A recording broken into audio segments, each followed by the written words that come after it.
o Amalá de Xangô. Nesse episódio falaremos sobre o Amalá de Xangô. Segundo a doutora Paula Gomes, a ministra do Alafim de Oió, o Amalá é servido até mesmo no café da manhã, todos os dias.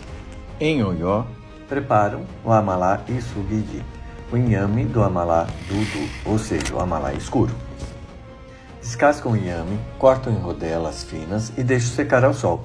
Depois de bem seco, transformam em farinha bem fina, chamada elubô. Cozinham a farinha com água, batem até ficar uma massa cremosa. Servem o amalá com várias opções de molhos, vegetais ou carnes à escolha. A doutora Paula informa que também é possível fazer o amalá lafum, sendo que o pirão é feito com farinha de mandioca. No Brasil, o amalá do batuque do Rio Grande do Sul é semelhante. Fazem o pirão de farinha de mandioca, carne de peito de vaca bem temperada, refogam com folha de mostarda, finalizam o amalá colocando por cima bananas descascadas e uma maçã vermelha. Existem variações do amalá no batuque. Quando há 4 pés, fazem o amalá com a espinhela do carneiro. Também há registros de um amalá feito com camarão ao invés de carne. Algumas famílias temperam com muita pimenta o guisado da carne.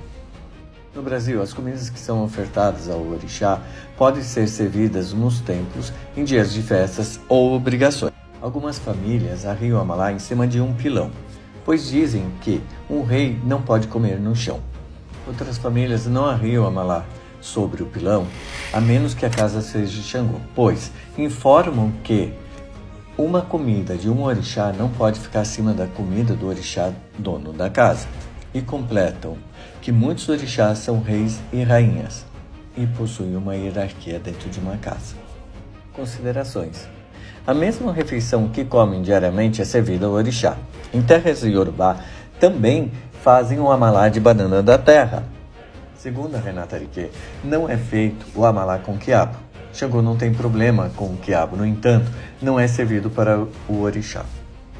E por hoje ficaremos por aqui. Até a próxima. Continuem a enviar pautas e sugestões para o nosso canal. Agradeço a todos e até a próxima.